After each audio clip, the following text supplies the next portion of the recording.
செயலை விதையுங்கள், பழக்கம் உருவாகும். குணத்தை விதையுங்கள், உங்கள் எதிர்காலம் உருவாகும். உங்கள் அனைவருக்கும் ஸ்நேகிதி சுபா சேனல் சார்பாக ஆத்மார்த்த வணக்கங்கள். நான் உங்கள் தோழி சுபலட்சுமி முத்துக்குமரன்.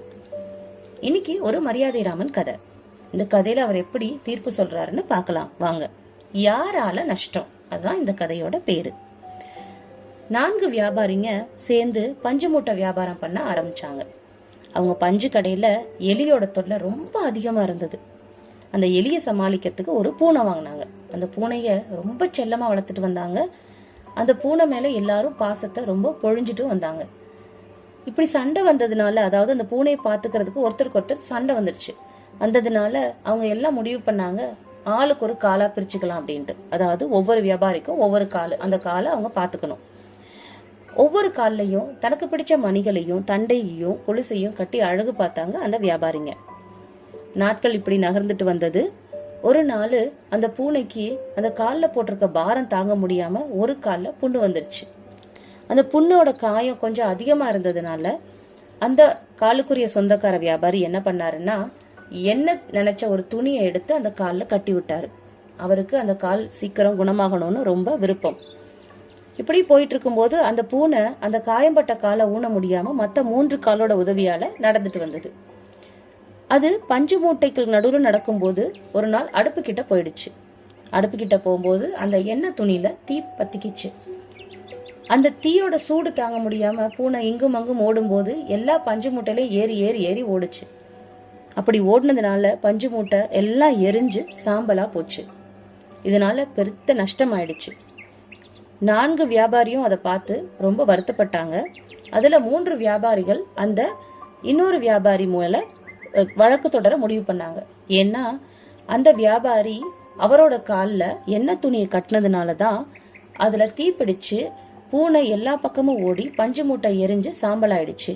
அதனால அந்த வியாபாரி தான் அந்த பஞ்சு மூட்டைக்குரிய நஷ்டத்தை ஈடுகட்டணும்னு சொல்லி வழக்கு தொடர்ந்தாங்க நீதிமன்றத்துல. இப்போ மரியாதை ராமன் கிட்ட அந்த வழக்கு போச்சு.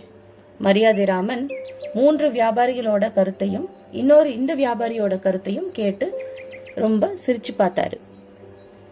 இப்போ சொன்னாரு, நீங்க சொல்றதெல்லாம் உண்மைதான். அதாவது பூனையோட காலில் அந்த எண்ணெய் துணி கட்டினதுனாலதான் அந்த பூனைக்கு தீ பிடிச்சதுனால அது வலி தாங்காம ஓடினதுனால பஞ்சு மூட்டையெல்லாம் எரிஞ்சு போச்சு. ஆனா அந்த பூனை எந்த காலை வச்சு ஓடி இருக்கும்? தீ பிடிச்சவன அதால காயம்பட்ட காலை வச்சு ஓடவே முடியாது. மற்ற 3 கால்களை வச்சுதான் அது ஓடி இருக்கணும். அதனால அந்த 3 கால்களுக்குரிய வியாபாரிகள், சொந்தக்கார வியாபாரிகள் தான் இந்த நஷ்டத்துக்கு பொறுப்புன்னு சொல்லிட்டு அவர் தீர்ப்பு கொடுத்தாரு. அதாவது அந்த 3 வியாபாரிகள் நஷ்ட ஈடு கேட்டு போட்டாங்க. ஆனா நஷ்டத்துக்கு பொறுப்பே அவங்க தான் சொல்லி கடைசி தீர்ப்பு வந்துச்சு. திருப்பியும் அந்த வியாபாரிகள் அவர்கிட்ட முறையிட்டு பார்த்தாங்க. இல்லைங்க, அந்த காயம்பட்ட காலில் துணி கட்டினதுனாலதான் எரிஞ்சு போச்சுன்னு சொன்னாங்க. அதுக்கு மரியாதை ராமன் சொன்னாரு, உங்க காலில் ஒரு கால் அடிபட்டா எந்த கால் நடக்க முடியும் அப்படின்னு கேட்டாரு. அந்த அடிபட்ட காலால நடக்க முடியாது இல்லையா? அடிபடாத கால் தான் உங்களுக்கு நடக்கிறதுக்கு உதவி செய்யும். அதே மாதிரிதான் இந்த பூனை அடிபட்ட காலை வச்சு நடக்க முடியாது. அதனால தீய பரப்புறது அந்த காலோட பொறுப்பு கிடையாது. தீ பரவுனது மற்ற 3 காலோட பொறுப்புன்னு சொல்லிட்டு இந்த நஷ்டத்துக்கு காரணம் அந்த 3 வியாபாரிகளான்னு சொல்லி இறுதி தீர்ப்பும் கொடுத்தாரு.